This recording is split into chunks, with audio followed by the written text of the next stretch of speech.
Hey guys, Fox here, and today it's time to do the UFL coaches ranking. Yes, it is finally time to rank all 8 coaches that are going to be in the UFL, the United Football League.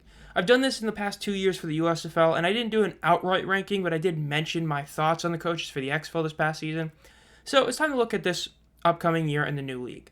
Now, the one thing to understand about this is that the way that this ranking is done is primarily based on just what these guys have done in the modern spring football era.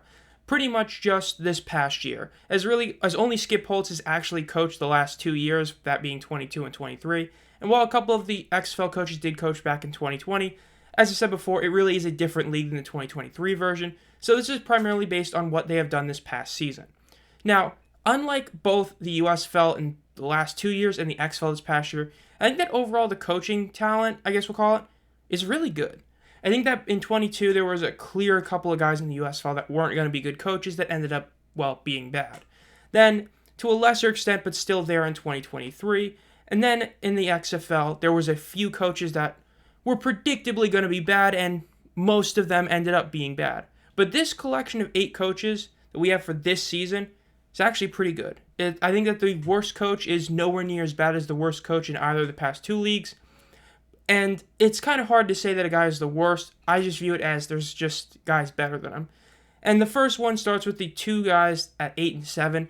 I think that they're very interchangeable, but they're close. But you got to make a list, so let's get right on to it. And coming in at number 8 is going to be Curtis Johnson of the Houston Roughnecks. Yes, this one was tough. Him and 7, like I said, are very close, but I have to give the dishonorable number 8 spot to Curtis Johnson. Now, last year I was very skeptical of him. I thought of all the 4 hires the USFL did, I thought he was the weakest one, as I thought he was the only guy that wouldn't outright be an upgrade over the coach that was let go. Honestly, Curtis Johnson pretty much proved me wrong. He was able to make this Gamblers team this past year into a really formidable unit, but there's a couple issues that make me put him at 8. Number 1 is the fact they missed the playoffs, but it's because of how they missed the playoffs. You see, heading into week 9, the Gamblers stood at 5 and 3. They were literally a shoo-in for the playoffs. All they had to do was win their last 2 games. They win their last 2 games, they're in. And they didn't. Instead, they blew it against the Stallions. They didn't even show up. They got absolutely throttled 30-15. And they lost a close game, but a game that ended up not mattering against the New Orleans Breakers. Even if they had won that game, well, yes, it would have made them to have the same record. As I talked about it back then, the Gamblers would have had to win by some insane margin just to be able to get in, thanks to, the point differentials and all that. The fact is the Gamblers had to win 2 games to get in, and they couldn't do it. That's a pretty big testament. As you'll notice, I think that the key games are a big determining factor in how good a coach you are. But the other issue does come in the fact that he did have a ton of help from, well, Mark Thompson. The fact is that Mark Thompson missed 2 games during the year, and that was the first 2 games of the season, which the Gamblers ended up starting 0-2. That's the hole that they ended up not being able to climb out of. Now, as for some other key stats, well, they were great in rush yards. In a lot of other key stats, they really weren't great. They were 6th in pass yards. They were the worst team at takeaways, and they were tied for 6th in sacks. So they were a bottom unit there. They gave up 230 points, which was the second worst, and their -4 turnover differential was the second worst as well. Yes, there was a lot of key players in defense that left. A bunch of guys were gone.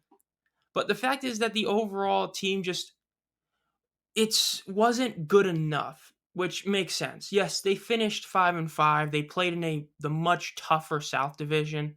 But the fact is that they lost the 2 games that mattered most, and they were pretty heavily carried by Mark Thompson. Now, the one thing I will say is that Curtis Johnson did do an excellent number at the wide receiver position. Unlike the guy that we'll talk about next, Curtis Johnson was a wide receivers coach. That's what he's done throughout his entire career, and he was really great. Hall was incredible, all USFL player. Anthony Ratliff-Williams was really good. Chisholm was really good. Josh Peterson was really good.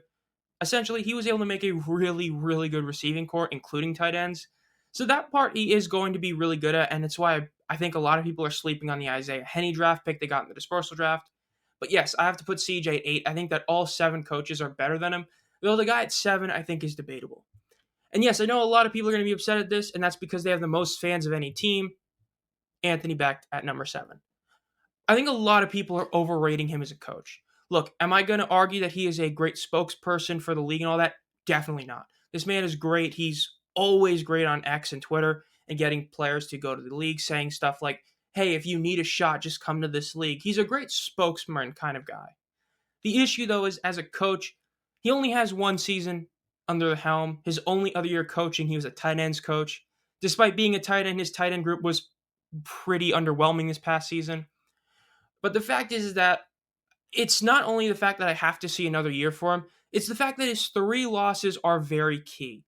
When you look at his schedule, yes, they beat the Sea Dragons in week 2, but they got swept by the Defenders. They lost to the Sea Dragons in week 9, and they beat the Guardians in week 10.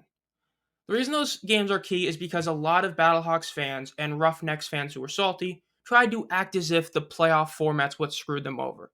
Look, I've made a whole video before. You can click the top right of the video to go see it, where I talk about why the format of 2-2 was a perfect format. And it's because of the fact that it makes games matter, i.e., the week 9 game against the Dragons. That's the game the Battlehawks had to win. Them losing that game means that there is no argument in the world that says the Battlehawks deserve to make the playoffs. When you lose that game, which if you win it, you're in. You're just in. There's almost no way you end up blowing it. Instead, you lose it, and then you don't control your own fate, and guess what? You miss the playoffs.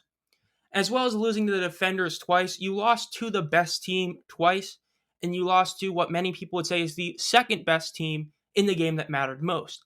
And in the game you beat them by, only 2. So your point differential against them is horrible. And while you did keep it close against the Defenders, you still did lose both times. So the fact is that the Battlehawks and Anthony Becht, solid, but he has to be at 7. Now, I do put him above Curtis Johnson because, one, he was 7-3, and because his passing attack was really good. While tight end wise, he wasn't able to make an incredible tight end, he had 2 outstanding receivers, Hakeem Butler and Darius Shepard. Now they're adding Ja'Cour Pearson to the mix this next season, and while Shepard is still not there, getting Pearson is going to be huge and make this really fun. We'll have to see what happens with McCarron. The fact is the team was overall still really solid, 2nd in total touchdowns, 2nd in takeaways, though their running game was a bit weak.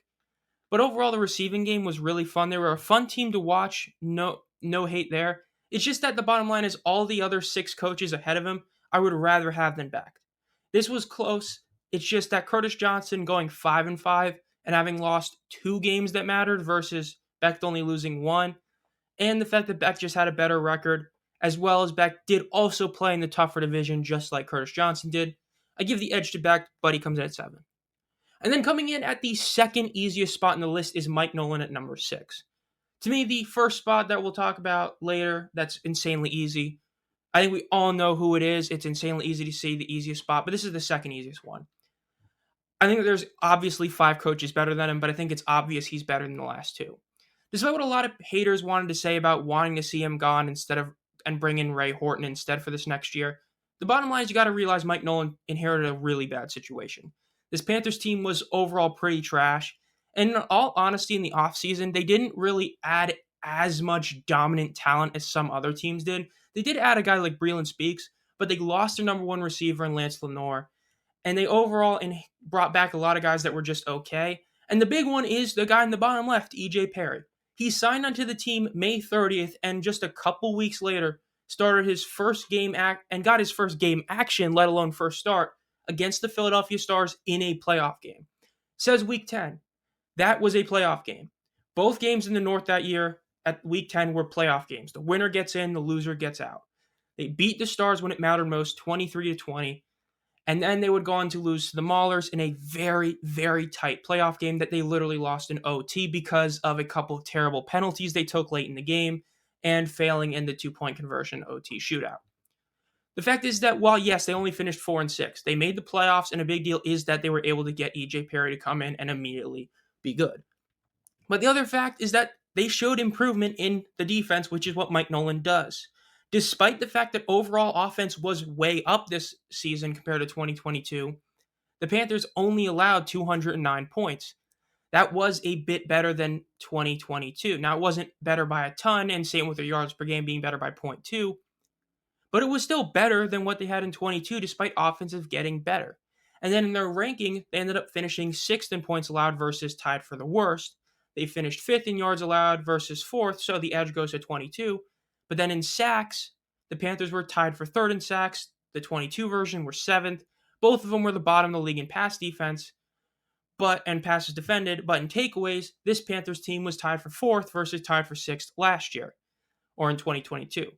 Now, while it's not a ton of improvement, again, when you factor in the fact that pretty much every other team's offense got better, it actually shows that, hey, this defense really looked pretty solid. Breeland Speaks was the only notable addition, and under Mike Nolan, Frank Gidno went from being an underrated but good linebacker to the Defensive Player of the Year. The fact is, Nolan is better than the two guys previous, but even as a Panthers fan, I'm not going to say he's better than any of the guys above him. He did win the game that mattered most, and he barely lost in the playoffs, but I feel like 6 is where he should go. As I said before, this was the second easiest spot in the list to put, as it was very clear that the other 5 guys ahead of him are better, but the 2 guys that aren't as good as him aren't as good. Now, coming at number 5, and what might be the biggest hot take, is going to be Wade Phillips at 5. So, if you have an issue with this, let me explain. Number 1, yes, they finished 7-3. As the record and the playoff thing, that was his time with the Roughnecks last year. He is in the Brahmas this year, just so we're all aware. Yes, he finished 7-3 with the Roughnecks, and he lost in the playoffs. But there are very, very key factors to why I'm putting him only at 5. The 4 losses, number 1. They just happened to be against the 3 best teams in the league, the Dragons, Defenders, and Battlehawks, in a 3-game stretch, might I add. And the fact they got absolutely killed in the divisional round. The game wasn't close, even though it was a 15-point game, it was never close. And the big deal is that the week before they actually played, or the last week they played games, in week 10 they played the Renegades. Just like we saw with the Stars and Generals in the 2022 USFL, in 2023 the XFL, we saw the Renegades versus the Roughnecks in a game that literally meant nothing in week 10. Both teams had already clinched and were going to play each other in the divisional round. And then guess what? The Roughnecks beat the Renegades in the game that didn't matter, and then in the game that mattered, Wade Phillips got outcoached. When a team gets blown out like this while being the more talented team, coaching is a big reason why the team lost, hence why Wade is down here. The fact is also that those 3 losses they took, only the Sea Dragons was a super close game. All the other ones were just kind of close. The fact is, losing to the Defenders and the Battlehawks and the Dragons, you lost to the 3 best teams, and then you lost to the Renegades in the game that mattered most. Now, yes, Wade was able to do what he does best. He made a defense that was truly frightening. I mean, you're talking about a defense that was first in defensive TDs at 5, which is just insane. They had the second most interceptions at 12. They had the second most TFLs at 58, and the first in sacks at 35.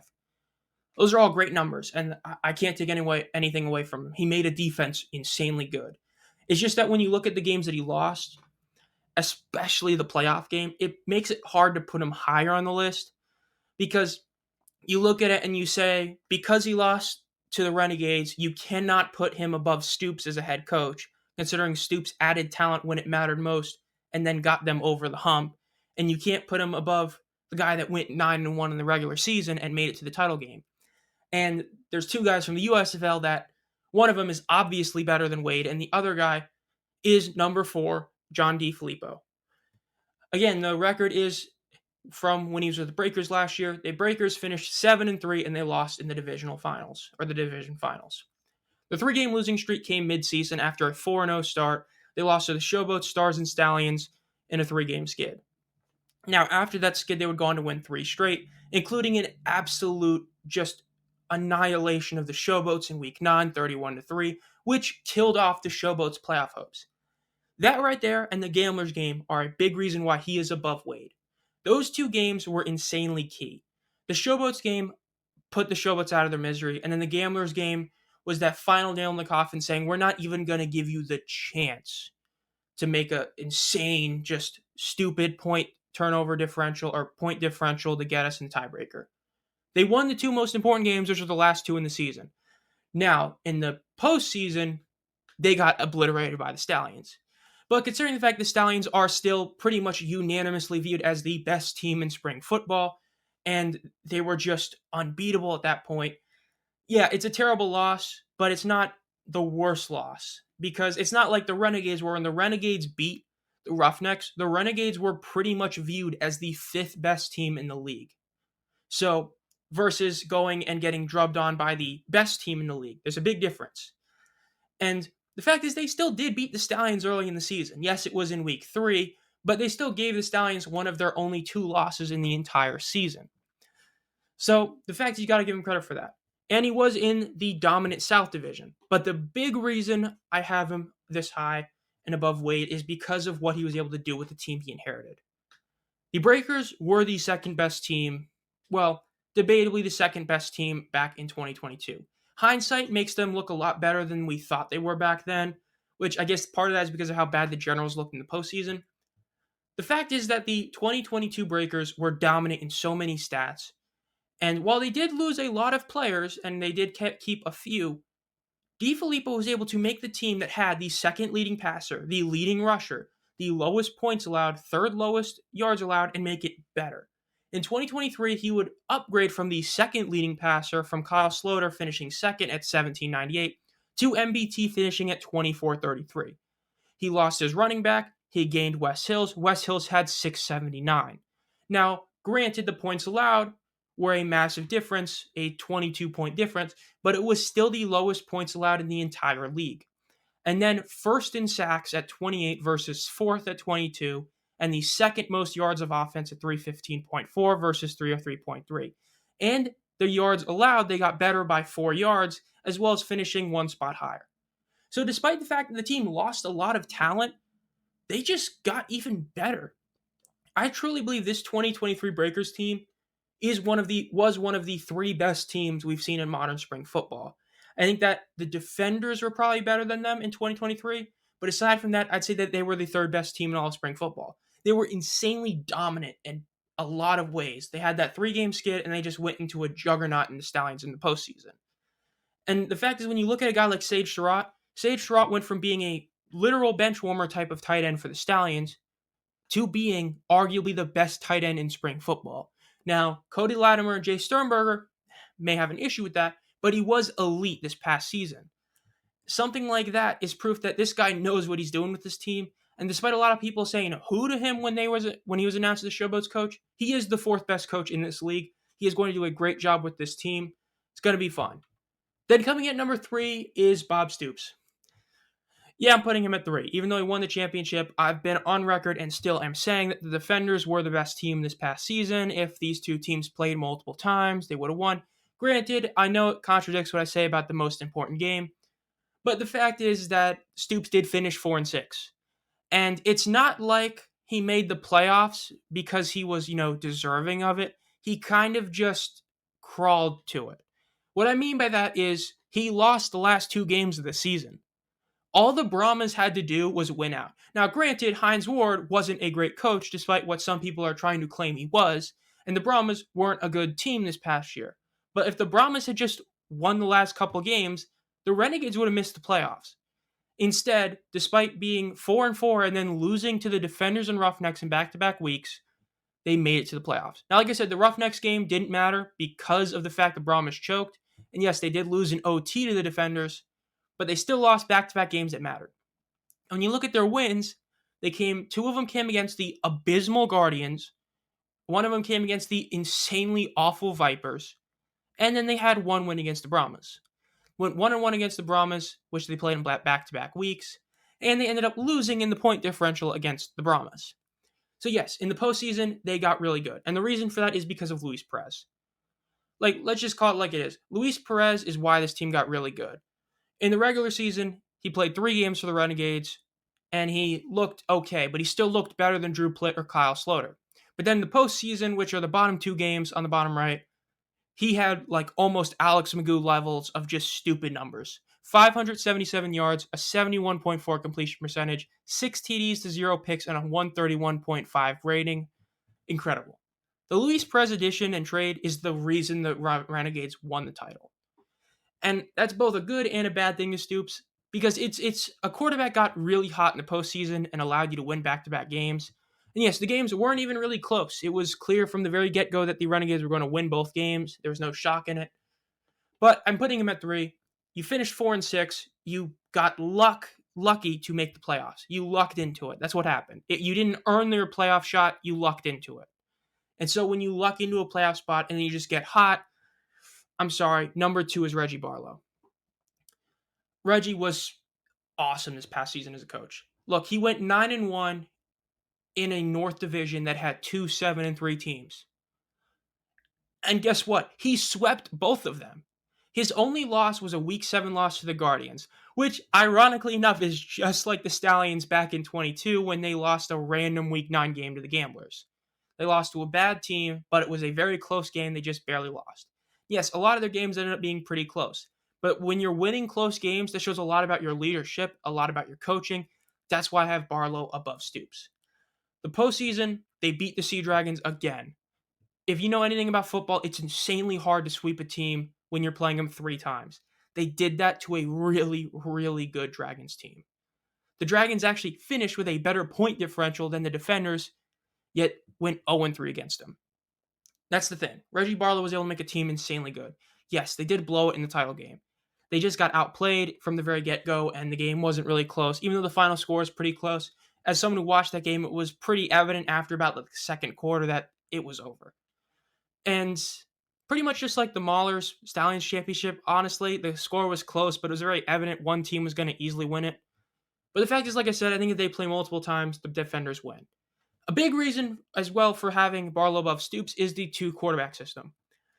Te'amu and King were a very solid duo. Now, this wasn't duo like the Mike Riley-led DeAndre Johnson-Luis Perez duo. This wasn't a legit 2 guys are pretty much splitting snaps almost 50-50. This was a one guy comes in every now and again for a play or 2 or a few plays, but is really good. Essentially, like imagine Taysom Hill at his best in the NFL, but like even more often. That's what De'Aaron King was in the XFL. Whenever he came in, he just looked really good. And Te'amu ended up being one of the best quarterbacks. At worst, the 3rd best quarterback behind DiNucci and McCarron. The team itself finished first in yards, had the fewest picks thrown, and the fewest sacks taken.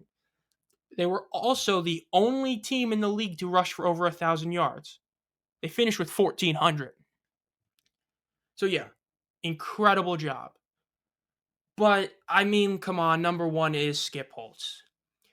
I mean, just like when the Power Rankings video will come out after we see the Super Draft this next week, the Stallions are just number 1 until you can prove otherwise.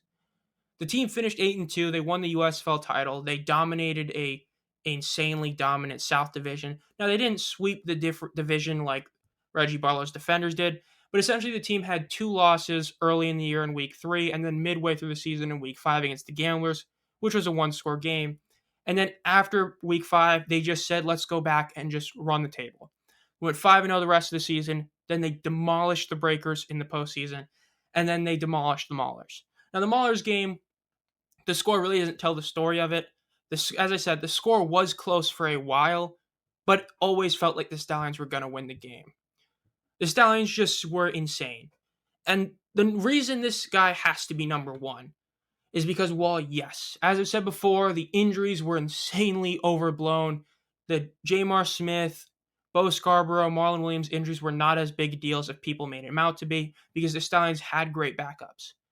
But the fact is, in back-to-back seasons, the Stallions had the best point differential in the league, the best record in the league, and were champions. As well as this past season having the most yards per game and an insane 51% third down conversion rate. It's just obvious. This was the obvious spot on the list. Even with Mike Nolan being pretty obvious, it was literally just who is 2-8. Everybody knows Skip Holtz is the best coach in spring football until he loses like 3 straight games or misses the playoffs. He's been able to consistently get guys to play excellent. Despite having multiple injuries, Scooby Wright basically always gets hurt. He always has someone ready to come in. And yes, some of these guys are insanely talented, but it takes a great coach to be able to have 2 insanely good quarterbacks like Magoo and Jamar and have success with both of them. To have your number 1 running back, Bo Scarborough, go down, and then have CJ Marable come in and just play insanely good. Skip Holtz is the best coach in the UFL. Unless something drastic happens, like I said, they lose 3 straight games, or they get absolutely obliterated in a game against like the Defenders, he's going to be viewed as the best coach, and it's just deserved. What he's done with the Stallions is incredible. The fact is the Stallions are looking to be the first team in the modern spring football era, and really spring football era to three-peat. They're looking to do what the Stars could not do in the original USFL, and that's win 3 straight titles. Because they look insanely good on paper as of this time of making this video. They're going to be a threat, and a lot of it is because of this guy. So that'll do it for my ranking of the 8 UFL head coaches. Let me know what you guys think down below. I know a lot of people might be very up in arms about Becht because there's a lot of Becht fans, but I stand by that very heavily. I don't see an argument at all from being in the top 6. And then with Wade Phillips, I think that if you stop and think about it, it makes sense why he's where he is. And then also with Barlow being ahead of Stoops, I think that Barlow would be the best coach in like almost any spring football league if it wasn't for what Skip Holtz is doing. So yeah, be on the lookout for next week. We'll have the first Power Rankings video come out once all the Super Draft videos are done. So be on the lookout for that. And as always, have a great night.